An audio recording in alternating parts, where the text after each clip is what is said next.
Hello friends, welcome to our YouTube channel Himachal Sarathi. तो हिमाचल सारथी ने एक बहुत ही इंपॉर्टेंट सीरीज़ की शुरुआत की है जिसका नाम है बेसिक्स ऑफ इकोनॉमिक्स। और इसे शुरू करने का मुख्य उद्देश्य हमारा ये है कि आपको पता है कि हिमाचल प्रदेश का सारे एग्जाम कौन कंडक्ट कराएगा? Himachal Pradesh public service commission Shimla. तो जब भी कोई भी एग्जाम देखोगे तो आपको हमेशा देखने को मिलेगा कि जो इकोनॉमिक सर्वे है उस डॉक्यूमेंट से मैक्सिमम 10 से 12 क्वेश्चन आपको देखने को मिलेंगे। अब इकोनॉमिक सर्वे आपको तभी समझ आएगा जब आपके क्या होंगे, इकोनॉमिक्स के बेसिक्स क्लियर होंगे।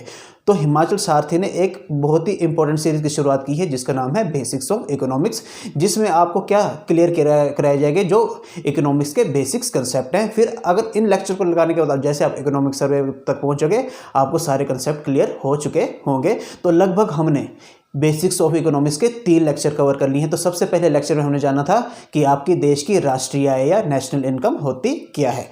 फिर सेकंड लेक्चर में हमने कुछ इंपॉर्टेंट कंसेप्ट्स के बारे में जान लिया था, जैसे फैक्टर कॉस्ट कैसी होती है, क्या होती है, या मार्केट प्राइस क्या होती है, या किसी कंपनी को लगाने के लिए आपको क्या क्या चीज़ें चाहिए, जैसे आपको क्या चाहिए, लैंड चाहिए, लेबर चाहिए, एंटरप्रेन्योर चाहिए, है ना।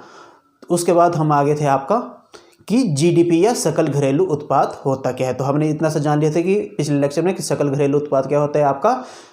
तो अगर डेफिनेशन देखी जाए तो हमने क्या जानी थी कि it is the total market value, यानी कि इसे हमेशा जीडीपी किस में निकल जाता है, आपके मार्केट प्राइस में। It is the total market value of goods and services produce in a particular year with in the territory of the country, यानी कि उन देश के निजी क्षेत्र में उत्पादित वस्तुओं और सेवाओं का बाजार मूल्य जिसका उत्पादन एक वर्ष में किया गया हो, उसका जो मूल्य निर्धारित होगा वो क्या कहलाएगी, आपकी जीडीपी। फिर हमने ये जाना था कि जीडीपी अगर हमारे पास आ गई तो जीडीपी तो क्या है, आपकी जो डोमेस्टिक टेरिटरी में आपका जो हो रहा है लेन देन हो रहा है उससे जो आपको क्या हो रही है लागत, या आपको क्या मिल रही है, आपको जो आपको वैल्यू प्राप्त हो रही है वो तो क्या थी, जीडीपी।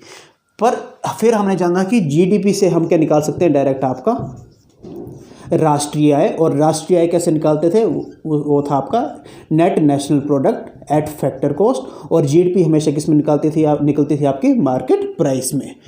तो मेरी सजेशन ये रहेगी कि अगर आप 4th लेक्चर लगा रहे हो इकोनॉमिक्स तो प्लीज़ आप पहले क्या कीजिए, जो पहले 3 इकोनॉमिक्स के लेक्चर हैं उन्हें आप विजिट कर लें और उसके बाद आपके प्रॉपर कंसेप्ट जो है क्लियर हो जाएंगे। तो आज हम शुरू करेंगे। तो आज का हमारा टॉपिक रहेगा कि मेथड्स ऑफ कैलकुलेटिंग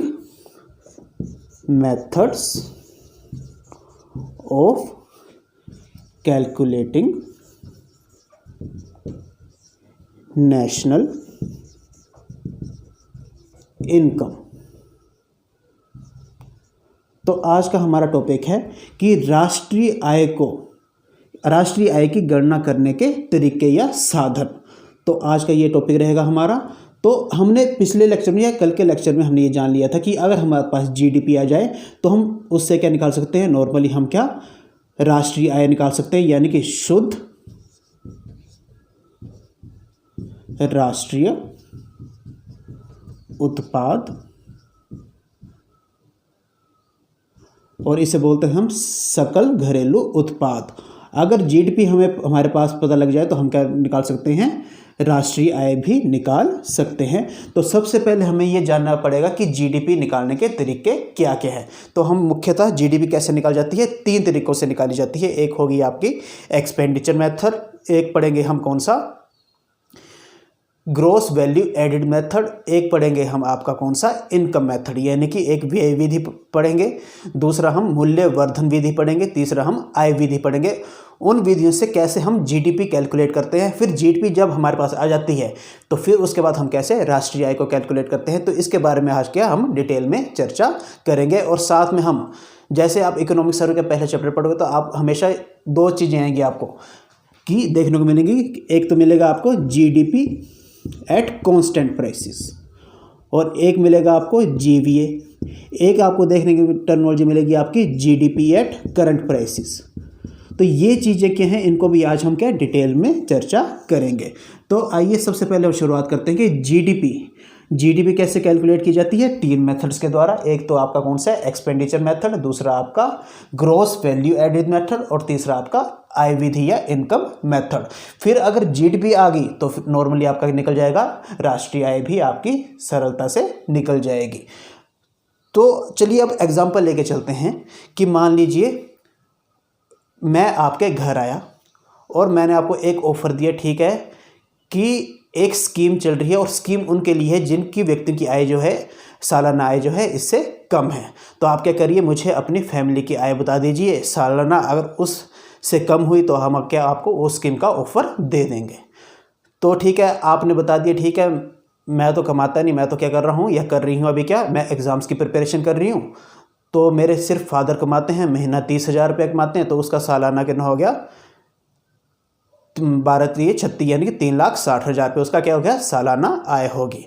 ठीक है, अब मैंने कहा कि ठीक है आपकी इतनी आय है, तो मुझे क्या बताओ, आपके जो मोहल्ले में जो लोग हैं, परिवार हैं, उनकी आय के बारे में भी बता दो। मैं आपको टारगेट देता हूँ कि आप क्या अपने मोहल्ले के जितने भी व्यक्ति हैं उनकी क्या आप सालाना आय लेके आओ। तो आप क्या करोगे, अगर मोहल्ले में 5 घर हैं तो 5 घरों में जाओगे और क्या कागज में लिख के आ जाओगे, ठीक है इसकी सैलरी इतनी है। तो आप क्या बोलोगे, ठीक है इन 5 घरों के मेरे मोहल्ले के सारे व्यक्ति की सालाना आय इतनी है। फिर मैं आपको बोलूँ कि ठीक है यार, तू अब मोहल्ले की जगह क्या पहुँच दे, जो भी तेरा शहर है वहाँ के जितने परिवार है उनकी सालाना आय कैलकुलेट करके आ। तो आप बोलोगे यार सर ये तो थोड़ा सा डिफ़िकल्ट होता जा रहा है, इतना तो पूरे शहर की, यानी कि अगर मान लो 100 घर हैं तो उनकी जो है सालाना आय निकाल तो बहुत मुश्किल है। फिर मैं आपको और झटका दूंगा कि तू इस शहर की छोड़, तू स्टेट के निकाल के आ। तो आपका तो माथा चकर जाएगा, स्टेट की कैसे, मेरे से तो शहर की नहीं निकल रही। फिर मैं बोलूँगा तू स्टेट की नहीं पूरे राष्ट्र के निकाल के आ। तो आप तो क्या हो जाएगा, हैरान हो जाओगे। तो इसी आय को निकालने के लिए क्या है, हम सबसे पहले क्या निकालेंगे, जीडीपी। और जीडीपी निकालने के लिए कितने मेथड है, टोटल 3 मेथड। तो सबसे पहले हम पढ़ेंगे कौन सा, आपका व्यय विधि या एक्सपेंडिचर मेथड। तो सबसे पहले लिखो मेथड्स ऑफ कैलकुलेटिंग जीडीपी, और सबसे पहले आप लिखो कौन सा, व्यय विधि या एक्सपेंडिचर मेथड।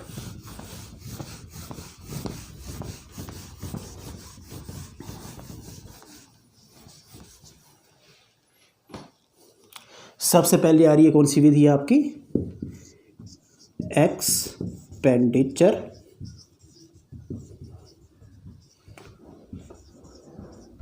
मेथड, या हिंदी में इसे बोला जाता है व्यय विधि।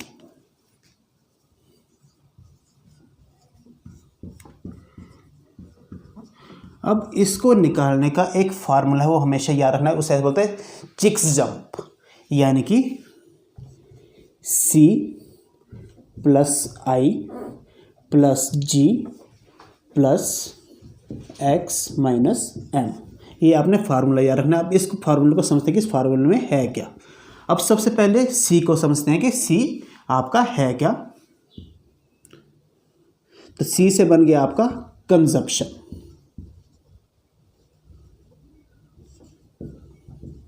या उपभोग। अब इसको आप ऐसे समझिए, मान लीजिए आपके घर में आपके पिताजी कमाते हैं, और कितना कमा रहे हैं, वो लगभग महीने का 50,000 रुपये कमा रहे हैं।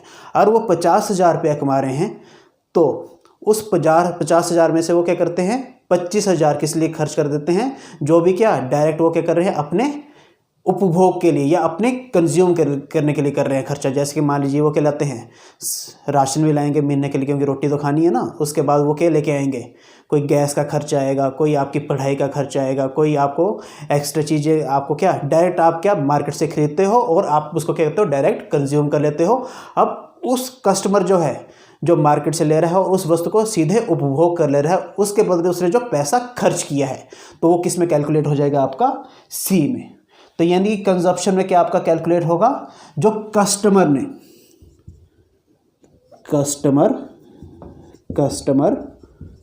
ने अंतिम वस्तुओं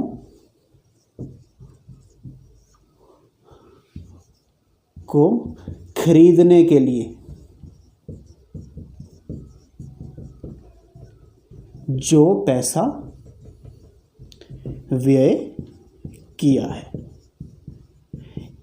यानी सी में हम कौन सा पैसा ऐड कर देंगे, जो भी आपके मार्केट से चीज़ें खरीद रहे हो, किसके लिए, अपने कंजप्शन के लिए। जैसे आप राशन खरीद रहे हो, कोई भी आप फ़ोन ले रहे हो, लैपटॉप ले रहे हो, उसको क्या कर रहे हो, आप मार्केट से खरीद रहे हो और डायरेक्ट क्या कर रहे हो, डायरेक्ट कंज्यूम कर रहे हो।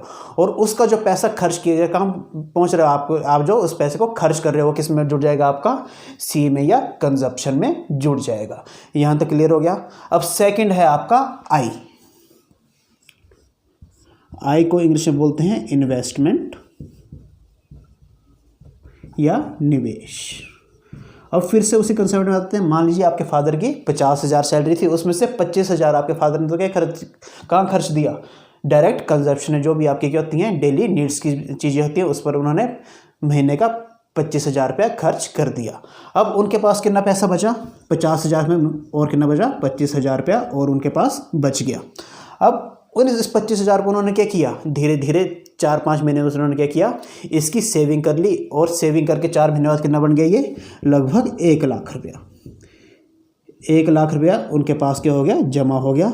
अब उन्होंने क्या किया, इस 1 लाख रुपये का अपने गांव गए और वहाँ पर उन्होंने क्या कर लिया, एक प्रॉपर्टी या ज़मीन ले ली, किया कोई मकान ले लिया। उस 1 लाख रुपये का उन्होंने क्या लिया, कहीं पर निवेश कर लिया। जैसे उन्होंने क्या ले लिया, नया घर ले लिया, न्यू हाउस ले लिया,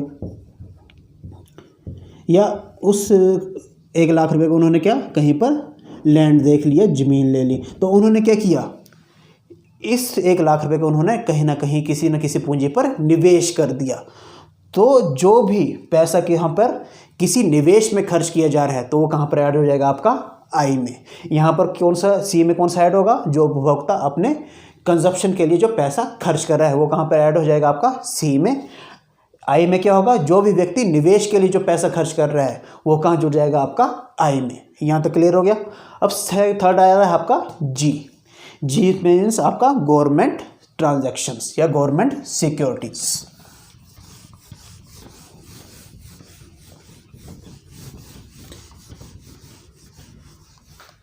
अब जी से हम पढ़ेंगे, जी का फुल फॉर्म है आपकी गवर्नमेंट एक्सपेंडिचर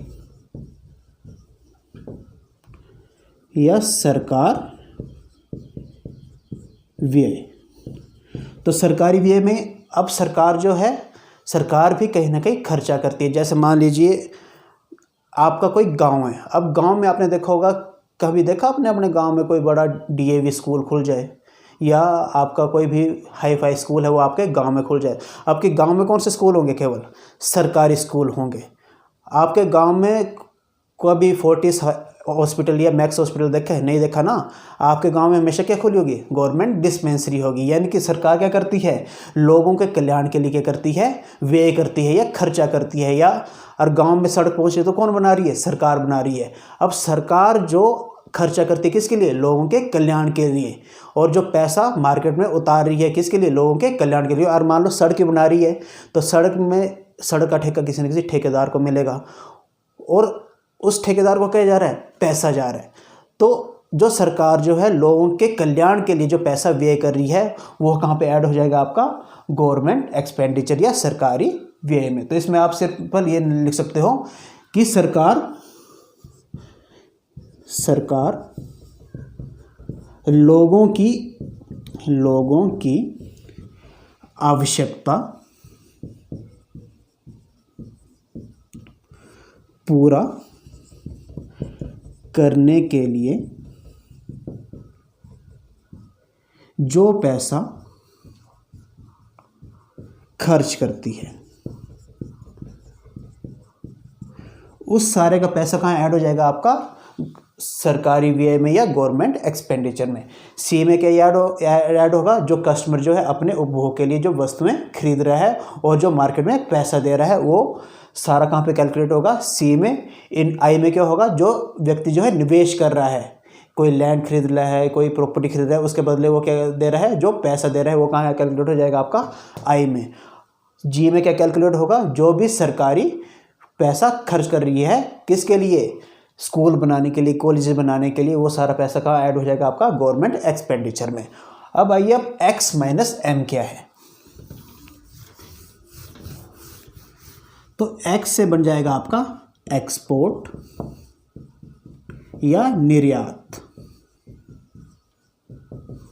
और M है आपका इंपोर्ट या आयात।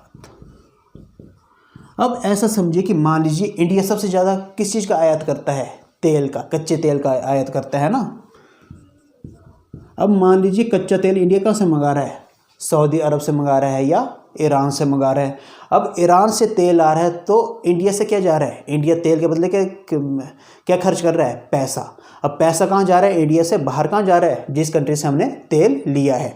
तो यानी कि हम क्या कर देंगे? आयात के बदले जो पैसा इंडिया से बाहर जा रहा है उसको क्या कर देंगे? हम माइनस कर देंगे। तो आयात को हम क्या कर देंगे? माइनस।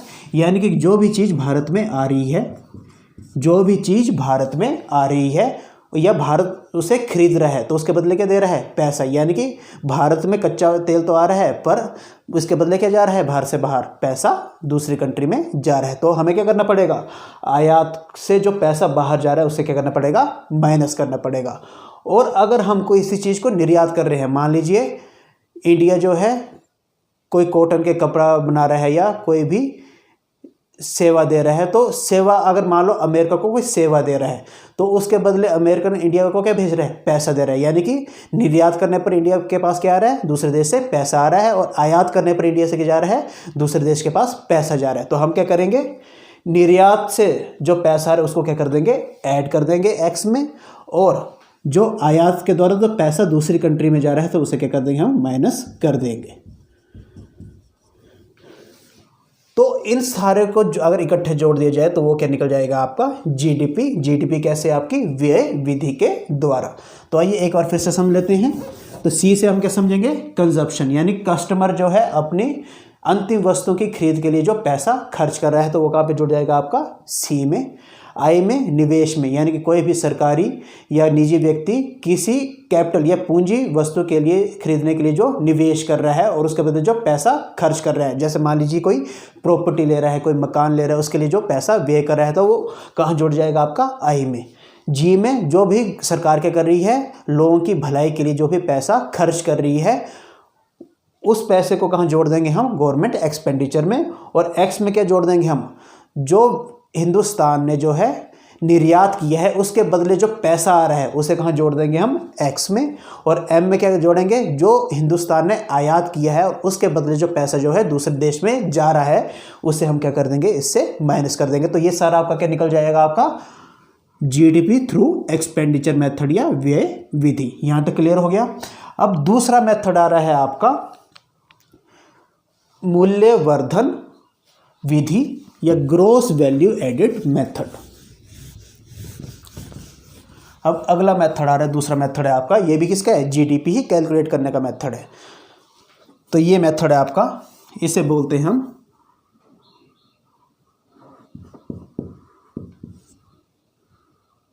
प्रोडक्शन मेथड,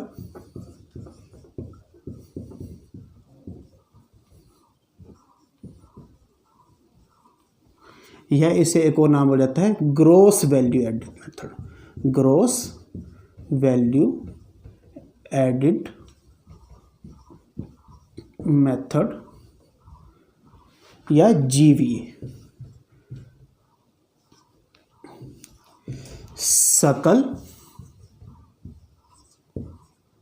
सकल मूल्य वर्धन, सकल मूल्य वर्धन या जीवीए। और आपको हमेशा याद रखना है जीडीपी तो हमेशा किस में कैलकुलेट की जाती है? मार्केट प्राइस में। पर आपको याद रखना है जीवीए हमेशा किस में आएगा? फैक्ट्री कॉस्ट में या फैक्टर कॉस्ट में। तो जीवीए हमेशा किस में निकलता है? फैक्टर कॉस्ट में। तो आइए अब पहले समझते कि ये होता क्या है। तो इसके लिए हम एग्जांपल लेते हैं। आजकल बड़ी फेमस गाड़ी चली है 4x4, उसका नाम है, जैसे लेते हैं कोई गाड़ी का नाम जिसका नाम है थार। चलो थार का एग्जांपल लेकर चलते हैं। और थार किसकी कंपनी का कौन बनाता है? वो महिंद्रा एंड महिंद्रा बनाती है। अब थार की अगर आप शेप देखो, थार की शेप कैसी है? कुछ ऐसी है। थोड़ी मेरी ड्राइंग थोड़ी सी कमज़ोर है पर थोड़ी सी मैं कोशिश करूँगा कि मान लीजिए ये कि आपकी थार गाड़ी है, ठीक है। अब थार गाड़ी को बनाने के लिए क्या क्या चाहिए? एक तो इसकी बॉडी देखो, तो बॉडी किसकी बनी है? इसकी स्टील की।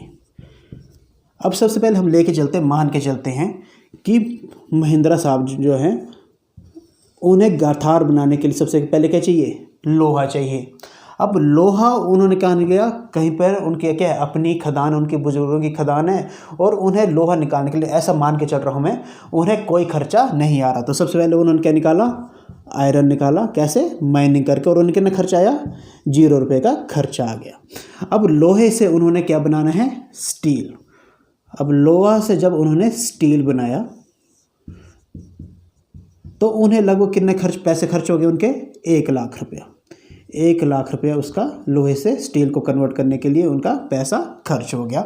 अब स्टील से उन्होंने क्या बनाया, गाड़ी का इंजन बना दिया और बॉडी बना दी। अब इंजन और बॉडी बनाने के लिए उनका लगभग कितना खर्चा आ गया, 5 लाख रुपया। इंजन और बॉडी बनाने को उनका लगभग कितना खर्चा आ गया, 5 लाख रुपये उनका क्या हो गया, खर्च हो गया। अब इसके बाद इंजन तैयार हो गया तो उन्होंने क्या किया, 3-4 गाड़ियाँ बना दी और पूरी, अब इंजन बनने के बाद पूरी गाड़ी, सारा बाहर का स्ट्रक्चर, टायर वगैरह सब जोड़ के, इंजन वगैरह जोड़ के, उन्हें एक गाड़ी कितने रुपए की पड़ गई, 10 लाख रुपए की। अब यहाँ पर मैं क्या बोल रहा हूँ, ये सारा काम कहाँ हो रहा है, फैक्ट्री के अंदर ही हो रहा है। तो मैंने सबसे पहले आपको कह दी कि हमेशा जीवीए किस में निकलेगा, फैक्टर कॉस्ट में या फैक्ट्री प्राइस में। तो अब जीवीए क्या होता है कि जैसे जैसे आप बढ़ते जा रहे तो उसकी जो वैल्यू में एडिशन होती जा रही है, उसको आप इकट्ठे, उस सारे पैसे को आप इकट्ठा जोड़ दो तो वो क्या निकल जाएगा, आपका ग्रॉस वैल्यू एडिड या मूल्य वर्धन। तो जैसे मान लीजिए लोहे से स्टील बनाने के लिए कितना पैसा खर्च किया गया, 1 लाख रुपया। अब स्टील से इंजन बनाने के लिए कितना पैसा खर्च हुआ, 1 से 5, 5 से 1 कर दो कितना, 4 लाख रुपया। और इंजन से गाड़ी बनाने के लिए कितना पैसा खर्च हुआ, 10 - 10 - 5 लाख, कितना आ गया आपका, 5 लाख रुपया। अब इन तीनों को अगर ऐड कर दें, 1 + 4 + 5 तो कितना निकल के आ जाएगा आपका, 10 लाख रुपीज़। यानी कि हमने सिर्फ क्या जोड़ा, जो भी हमने एक जगह से दूसरी जगह हमने क्या की, दूसरी जगह पहुंचने के लिए जो उसको पैसा खर्च हो रहा है, किसके लिए, उसमें जो उसने वैल्यू ऐड की है। जैसे यहाँ पर क्या था, कच्चा लोहा। अब कच्चे लोहे को उसने क्या किया, क्रोमियम के साथ मिक्स कर दिया तो क्या बन गया, आपका स्टील बन गया। अब उसको क्रोमियम ऐड किया तो यानी कि उसने क्या किया, उसमें कुछ ना कुछ वैल्यू ऐड की और उसके बाद क्या बना, स्टील बना। यानी कि वैल्यू ऐड करने पर जितना पैसा खर्चा है उसको आपने क्या कर दिया, उसमें जोड़ दिया। अब स्टील के बाद उसने क्या बनाया, इंजन बनाया। अब इंजन के लिए कई पुर्जे लगे होंगे तो उनको बनाने के लिए, उसमें वैल्यू ऐड करने के लिए उसने जो पैसा खर्च किया उसे भी कहाँ जोड़ दिया, हमने इसमें जोड़ दिया। अब इंजन के बाद पूरी गाड़ी बनाने के लिए जितना खर्चा आया, यानी गाड़ी बनाने की उसने क्या की, वैल्यू ऐड कर दी। उस वैल्यू को ऐड करने के लिए जितना खर्चा है उसको अगर हम इकट्ठा जोड़ दें तो वो क्या निकल जाएगी, आपकी GVA। तो जैसे हमने क्या, 0 से लोहा से स्टील बनाने के लिए कितना खर्चा है उसका, 1 लाख रुपया। अब स्टील से इंजन बनाने के लिए लगभग उसका कितना खर्चा पहुंच गया, 5 लाख। तो 1 लाख तो वो पहले ही खर्च कर चुका था, तो 5 से 1 लाख गया, कितना हो गया, 4 लाख।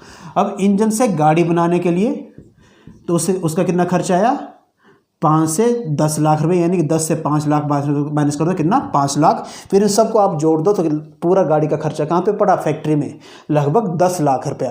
तो जब हम इन्हीं सभी को इकट्ठा जोड़ दें तो वो क्या निकल जाएगा, आपका GDP थ्रू प्रोडक्शन मेथड। पर अभी GDP निकली नहीं है, अभी क्या निकला है, केवल GVA एट फैक्टर कॉस्ट। अभी क्या निकला है, केवल GVA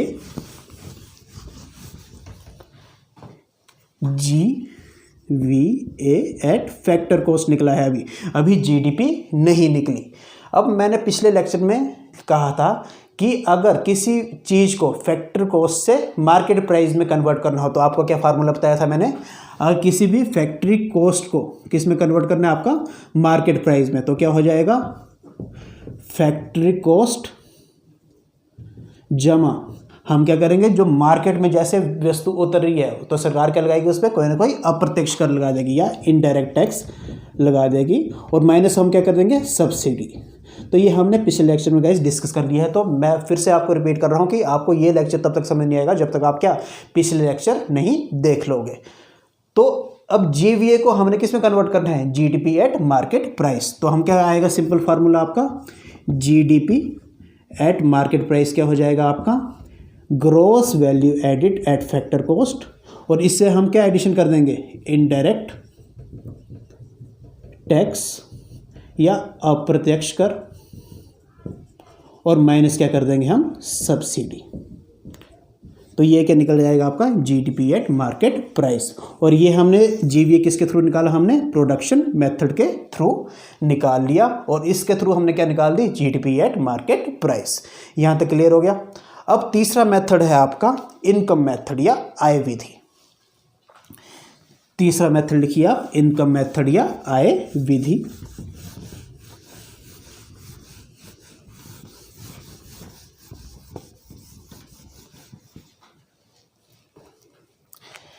तीसरा जीडीपी को कैलकुलेट करने का मेथड है आपका इनकम मेथड या आय विधि। अब हमने पिछले लेक्चर में पढ़ा था कि व्यक्ति को आय कैसे हो सकती है, चार कारक पढ़े थे। एक तो हमने क्या देखा था कि जो एंट्रेप्रेन्योर है या एंट्रेप्रेन्योर है या मालिक है, वो कैसे कमाता है, प्रॉफिट के द्वारा या लाभ के द्वारा। मालिक कैसे कमाएगा, लाभ के द्वारा। उसके बाद जिसने जमीन लैंड पे दी है या कोई बिल्डिंग क्या दी है, किराए पर दी है, वो कैसे कमाएगा, रेंट के द्वारा। तो जिसने क्या दी है, लैंड, तो उसे क्या आएगा, कैसे उसकी आय होगी, रेंट के द्वारा। अब जिसने उधर उस कंपनी में जो काम कर रहा है, काम कौन करता है, लेबर। लेबर को कहाँ से आय हो रही है, उसे क्या मिल रही है, महीना वेजिस या वेतन मिल रहा है।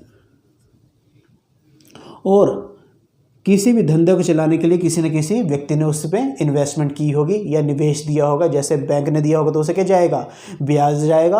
और किसी ने उस कंपनी के शेयर खरीदे तो उसे क्या जाएगा, उसका प्रॉफिट का हिस्सा या डिविडेंड या लाभांश जाएगा। तो जिसने क्या दी है, पूंजी प्रोवाइड की है या कैपिटल प्रोवाइड की है, उसे क्या जाएगा। और बैंक ने निवेश की पूंजी दी है तो उसे उसके पास क्या जाएगा, महीने का ब्याज से कमाएगा। और किसी ने उस कंपनी के शेयर खरीदे तो वो कैसे कमाएगा, लाभांश या डिविडेंड से कमाएगा। तो यानी कि आय के कारक क्या हैं, ये चार। मालिक कैसे कमा रहा है, जो उसको मुनाफा हो रहा है। जिसकी बिल्डिंग है वो कैसे कमा रहा है, किराए लेकर। जो लेबर है वो कैसे कमा रही है, महीना वेतन लेकर। और जिसने उस कंपनी में निवेश किया है, चाहे लोन देकर या उसके शेयर खरीद के, वो कैसे कमा रहा है, ब्याज कमाकर या उसमें लाभांश कमाकर। अब इन सभी की आय को इकट्ठा जोड़ दिया जाए, इन सभी को इकट्ठा जोड़ दिया जाए तो वो क्या निकल जाएगी आपकी जीडीपी। जीडीपी कैसे, इनकम मेथड के थ्रू। और जीडीपी हमेशा कैसे आएगी, मार्केट प्राइस में। तो ये क्या है आपकी आय विधि। तो हमने तीन टाइप की विधियां पढ़ ली जीडीपी निकालने की। एक तो हमने कौन सी देखी आपकी, जीडीपी थ्रू एक्सपेंडिचर मेथड यानी कि व्यय विधि के द्वारा। और व्यय विधि के हमने क्या फार्मूला पढ़ा, C+I G+X- दूसरा हमने देख लिया क्रॉस वैल्यू एडेड मेथड यानी कि जो हम वैल्यू ऐड कर रहे हैं उसमें जो पैसा खर्च हो रहा है तो उसे हम जोड़ते जाएं तो एंड में जो वैल्यू निकलेगी उसे हम क्या ऐड कर दें तो वो क्या निकल जाएगा आपका जीवीए एट फैक्टर कॉस्ट। और उस जीवीए को अगर हम मार्केट प्राइस में जीडीपी में कन्वर्ट करें तो हम क्या जोड़ देंगे उसके साथ, अप्रत्यक्ष कर माइनस क्या कर देंगे, सब्सिडीज। और तीसरा कौन सा है आपका आय विधि, जिसमें हम क्या, जो भी व्यक्ति जिस प्रकार से आय कर रहा है उन सभी की आय को जोड़ दो तो वो क्या निकल जाएगी आपकी जीडीपी एट मार्केट प्राइसेस आपकी निकल जाएगी। तो यहाँ तक तो हमने जान लिया कि जीडीपी निकलती कैसी है। और पिछले लेक्चर हमने जान भी लिया है कि जीडीपी से, जीडीपी एट मार्केट प्राइस से हमने राष्ट्रीय आय निकालनी हो तो कैसे निकलेगी वो, एनएनपी एट फैक्टर कॉस्ट। तो सबसे पहले हमने क्या कन्वर्ट किया था आपका, डोमेस्टिक को नेशनल में कन्वर्ट किया था, ठीक है। फिर गुड्स को, सर्कल को, ग्रोस को हमने किस में कन्वर्ट कर दिया था, नेट, शुद्ध में। और मार्केट प्राइस को किस में कन्वर्ट किया था आपका, फैक्टर कॉस्ट में। तो इन सब से हमने, इन सब को कैलकुलेट करके हम क्या निकाल सकते थे, आपकी राष्ट्रीय आय। तो अगर आपको गाइज नहीं समझ आ रहा तो प्लीज़ इसको जो है कल के लेक्चर में या पिछले लेक्चर में देख लीजिए कि हमने जो है जीडीपी से राष्ट्रीय आय कैसे निकाली थी। आपको एकदम पूरा क्लियर हो जाएगा कि राष्ट्रीय आय कैसे निकलती है। हमेशा यार है राष्ट्रीय आय कैसे निकलती है, राष्ट्रीय आय निकालने से पहले हमें क्या निकालनी पड़ेगी, जीडीपी। और जीडीपी से हम क्या निकालेंगे, राष्ट्रीय आय। और आपको हमेशा याद रखना जीडीपी हमेशा किस में होती है, मार्केट प्राइस में। और हमेशा राष्ट्रीय आय कैसे होती है, फैक्ट्री कॉस्ट में या फैक्टर कॉस्ट में। तो यहाँ तक तो हमें क्लियर हो गया, सारा हमने पढ़ लिया कि जीडीपी क्या है, राष्ट्रीय आय क्या है, राष्ट्रीय आय को निकालने के तरीके क्या क्या है। अब एक इम्पोर्टेंट कंसेप्ट की ओर चलते हैं आगे कि जीडीपी एट कांस्टेंट प्राइस और जीडीपी एट करंट प्राइस ये क्या होती है। जब आप इकोनॉमिक सर्वे का पहले चैप्टर पढ़ोगे ना तो उसमें सबसे पहले तो आपको दी होगी जीडीपी। अब जीडीपी बाद उसके बाद लिखा होगा जीडीपी एट कांस्टेंट प्राइस क्या है, जीडीपी एट करंट प्राइस क्या है।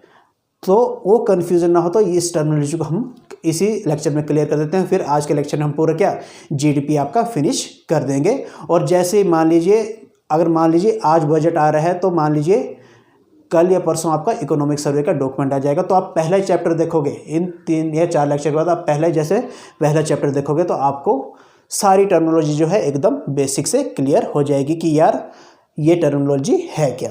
तो आइए अब अगली चीज़ देखते हैं हम कि जीडीपी एट कांस्टेंट प्राइसेस और जीडीपी एट करंट प्राइस ये है क्या। तो अब हम पढ़ेंगे।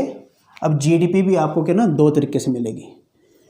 जीडीपी ग्रॉस डोमेस्टिक प्रोडक्ट भी आपको 2 तरीके से देखने को मिलेगा। एक तो होगा आपका GDP at constant price, GDP at constant price, या इसे बोला जाता है रियल जीडीपी, रियल जीडीपी, या इसे एक और नाम बोला जाता है जीडीपी एट बेस ईयर। और एक टाइप की जीडीपी आपको देखने को मिलेगी जीडीपी एट करंट प्राइसेस, और एक और नाम ऐसा नॉमिनल जीडीपी। तो ये अब समझते हैं सबसे पहले GDP constant real base price और GDP at current and nominal GDP होती क्या है। अब इससे कैलकुलेट करने से आपको एक चीज़ समझना कि बेस ईयर होता क्या है। अब मान लीजिए जीडीपी आपको क्या बता रही है कि आने वाले वर्षों में इंडिया ने कितनी ग्रोथ कर ली है ना। और मान लीजिए 2011 से लेकर 2023 तक इंडिया ने कितनी ग्रोथ कर ली है वो क्या बताएगी, आपकी जीडीपी बताएगी। अब इसलिए हम क्या लेते हैं, कोई ना कोई एक बेस ईयर मान के चलते हैं। मान लीजिए 2023 अभी क्या चला है, 2023 चला है, तो हम ऐसा मान के चलेंगे कि 2011-12 में उस बेस ईयर से कितनी ग्रोथ जो है अब 2022-23 तक हो चुकी है। तो एक तो हमें क्या लेना पड़ेगा बेस ईयर, और हमेशा नहीं आजकल बेस ईयर क्या माना जाता है आपका 2011-12 क्या होता है आपका बेस ईयर।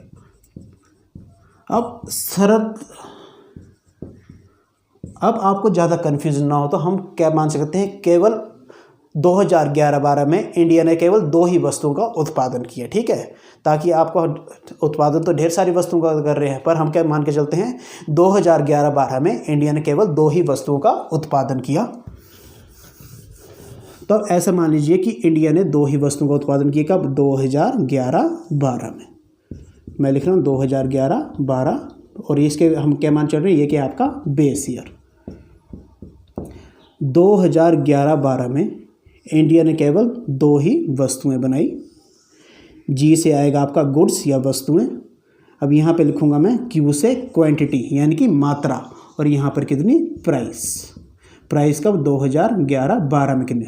मान लीजिए कोई वस्तु ए थी, कोई वस्तु बी थी, और कितनी क्वांटिटी में उन्होंने प्रोड्यूस किया, लगभग 100 kg उन्होंने क्या कर दिया, क्वांटिटी किस में लिखेंगे हम, किलोग्राम में।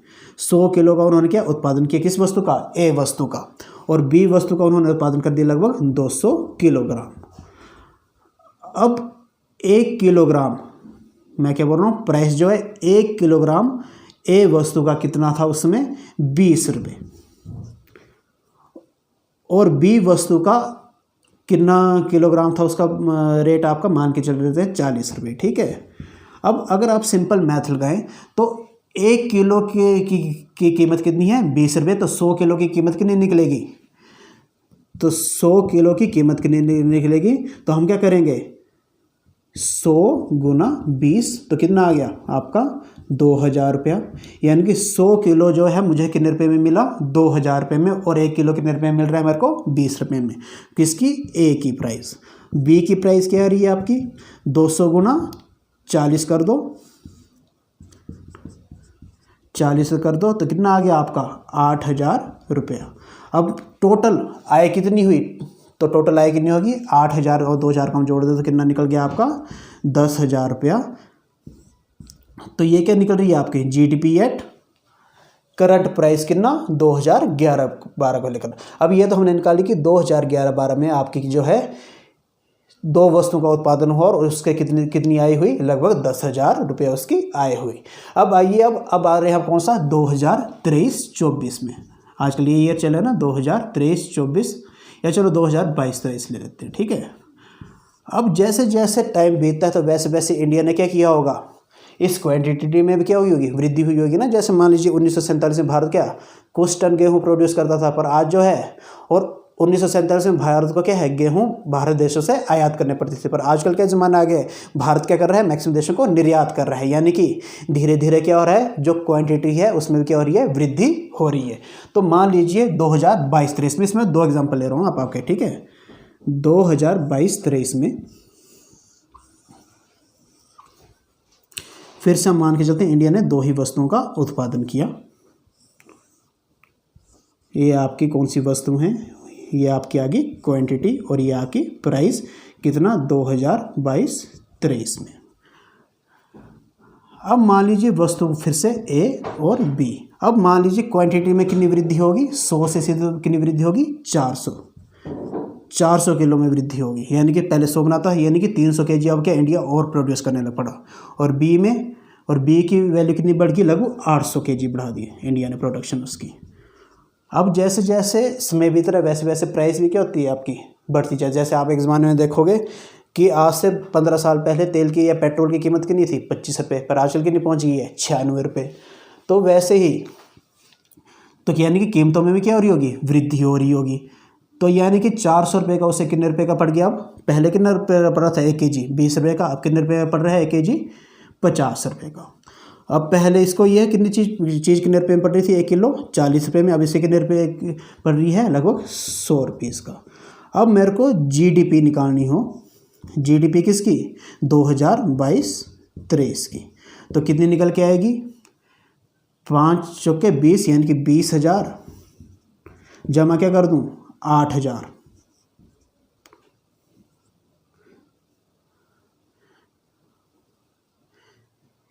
80,000। तो कितना टोटल हो गया आपका 1 लाख रुपये आपकी क्या होगी जीडीपी होगी। यहाँ तक क्लियर हो गया। पर ये जीडीपी क्योंकि है 2022-23 में क्या देखा हमने, जो भी प्रोडक्शन या क्वांटिटी में वृद्धि हुई है साथ साथ में रेट में भी जो वृद्धि हुई है, तो वो क्या निकल के आ रही है आपकी, तो इसे हम क्या बोलेंगे GDP at current and nominal GDP. इसे हम क्या बोलेंगे जीडीपी एट करंट प्राइसेस, या इसे हम बोलेंगे जीडीपी एट नॉमिनल जीडीपी, जिसमें हम क्या देखेंगे जो क्वांटिटी में चेंज हुआ है और साथ साथ प्राइस में भी जो चेंज हुआ है, और उनको इकट्ठे जोड़ दिए तो वो क्या कहलाएगी आपकी जीडीपी एट करंट प्राइसेस या नॉमिनल जीडीपी। अब सेकंड एग्जांपल लेते हैं इसी में ही 2022-23 का ही।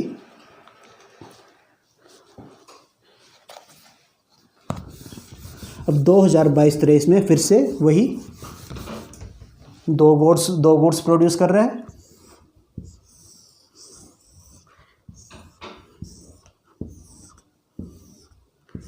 क्वांटिटी और प्राइस, और गुड्स कौन सी हैं ए बी। अब 2011 से 2012 तक कितने प्रोडक्शन में वृद्धि होगी 400 kg, पहले कितनी थी आपकी 100 किलो, पहले कितनी थी 100 किलो 2011-12 में, अब कितनी क्वांटिटी इंक्रीज हो गई है 400, और यहाँ पर कितनी बी की कितनी प्रोडक्शन इंक्रीज हो गई है 800 kg। अब जीडीपी एट कांस्टेंट प्राइसेस या जीडीपी एट बेस ईयर या रियल जीडीपी, उसमें हम क्या रखेंगे प्राइस हम वही लेंगे जो आपका क्या होगा 2011-12 का बेस ईयर होगा। 2011-12 में आपका बेस ईयर क्या माना कि चल रहे थे हम, प्राइस क्या 20 रुपये 1 रुपये ए वस्तु की कीमत थी 1 किलो की, और बी वस्तु की कितनी कीमत थी आपकी 40 रुपया। तो जो आपकी जीडीपी एट कांस्टेंट प्राइसेस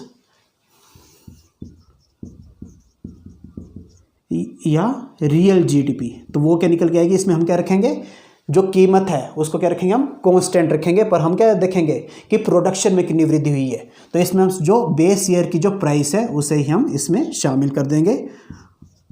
तो ये टोटल कितना निकल के आएगा आपका 400 गुणा 20 कितना आ गया आपका 8000, और 800 गुणा 40 कितना आ गया आपका 32,000। तो टोटल कितना हो गया 40,000 रुपये। तो यानी कि इसमें हमने क्या देखा कि जीडीपी बेसिकली है क्या कि क्वांटिटी या प्रोडक्शन में कितनी वृद्धि हो रही है। उसमें हमने ये देखा कि कीमतों में कितनी वृद्धि हो रही है। हमने क्या देखा कि इंडिया की ग्रोथ कितनी हुई। तो ग्रोथ का कहाँ पता चल रहा है आपका, जो जीडीपी एट कांस्टेंट प्राइसेस या रियल जीडीपी। इसमें हमने क्या रखा, प्राइसेस को हमने क्या रख लिया, कांस्टेंट रख लिया। किसके मुकाबले, जो हमने बेस ईयर माना था 2011 का और 12 का। हमने सिर्फ ये देखा कि 2011-12 से 2022-23 तक हमने जो भी प्रोडक्शन की है उसमें कितनी वृद्धि हुई है, ग्रोथ हुई है। और इसमें हम क्या रखेंगे, प्राइस को क्या रखेंगे, कांस्टेंट। पर अगर करंट प्राइस, करंट या नॉमिनल जीडीपी निकालनी है तो हम क्या कर देंगे, आपका जो कीमत में भी चेंज हुई है, प्राइस लेवल में जो चेंज ही की है उसे भी हम ऐड कर देंगे। तो वो क्या निकल आएगा आपका जीडीपी एट कांस्टेंट प्राइसेस या जीडीपी एट नॉमिनल या नॉमिनल जीडीपी। और जीडीपी एट कांस्टेंट प्राइसेस या रियल जीडीपी या जीडीपी एट बेस ईयर, ये क्या होगा, इसमें हम क्या करेंगे, बेस ईयर के जो प्राइस हैं उसको कांस्टेंट रखेंगे। पर हम क्या देखेंगे, केवल जो ग्रोथ में कितनी वृद्धि हुई है। करंट प्राइस में क्या देखेंगे, जो क्वांटिटी के साथ साथ प्राइस लेवल में भी कितनी वृद्धि हुई है। पर जो आपका कांस्टेंट प्राइस में हम क्या देखेंगे, केवल ग्रोथ में कितनी वृद्धि हुई है। यहाँ तक क्लियर हो गया। तो जब भी आपको जीडीपी एट कांस्टेंट प्राइस आए तो आप समझ लेना कि हम क्या कर रहे हैं, जीडीपी को देख रहे हैं किससे, किसके प्राइस के कंपेरिजन में, जो आपका बेस ईयर है। पर करंट प्राइस हम देखेंगे कि प्राइस लेवल के साथ साथ जो है प्रोडक्शन में कितनी वृद्धि हुई है। और कांस्टेंट प्राइस में हम केवल लिखेंगे कि क्वांटिटी में ही कितनी वृद्धि हुई है और प्राइस के लेवल को हम क्या लेंगे, कांस्टेंट रखेंगे। यहाँ तक क्लियर हो गया। तो आइए अब लास्ट हम कंसेप्ट समझते हैं कि जीडीपी डिफ्लेटर क्या होता है।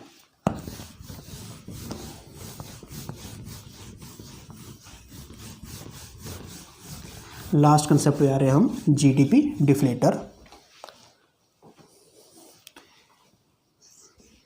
जीडीपी डिफ्लेटर ये क्या होता है। अब इसका आप सिंपल फॉर्मूला नोट डाउन कर लीजिए।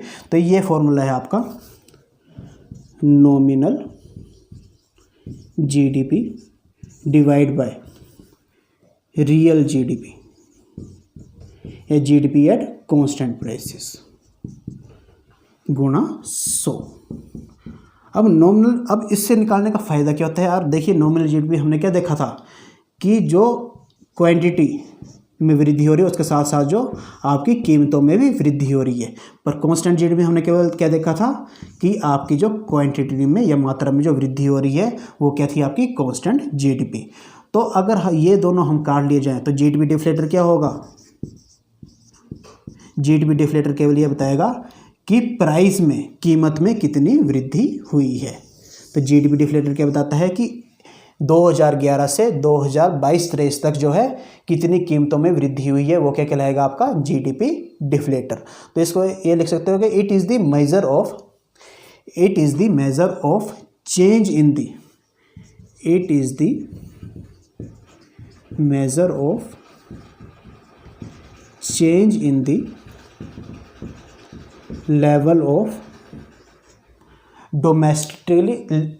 level of prices of domestically. It is the measure of the change in the level of the prices of domestically produced goods and services. तो ये क्या बता रहा है, यह केवल यह चीज़ बता रहा है कि कीमतों में कितनी वृद्धि हुई है, जो भी हमने क्या पर्टिकुलर वस्तुएं और सेवाएं उत्पादन जिनका हमने किया है एक पर्टिकुलर ईयर में। तो जीडीपी डिफ्लेटर हमेशा क्या बताएगा कि प्राइस लेवल में कितनी वृद्धि हुई है। तो लगभग आज हमने जीडीपी के सारे कंसेप्ट क्लियर कर लिए। तो गाइज़, अगर आपको हमारे लेक्चर पसंद आ रहे हैं तो प्लीज़ हमारे चैनल को शेयर करें, लाइक करें एंड सब्सक्राइब करने ना भूलें। Thank you.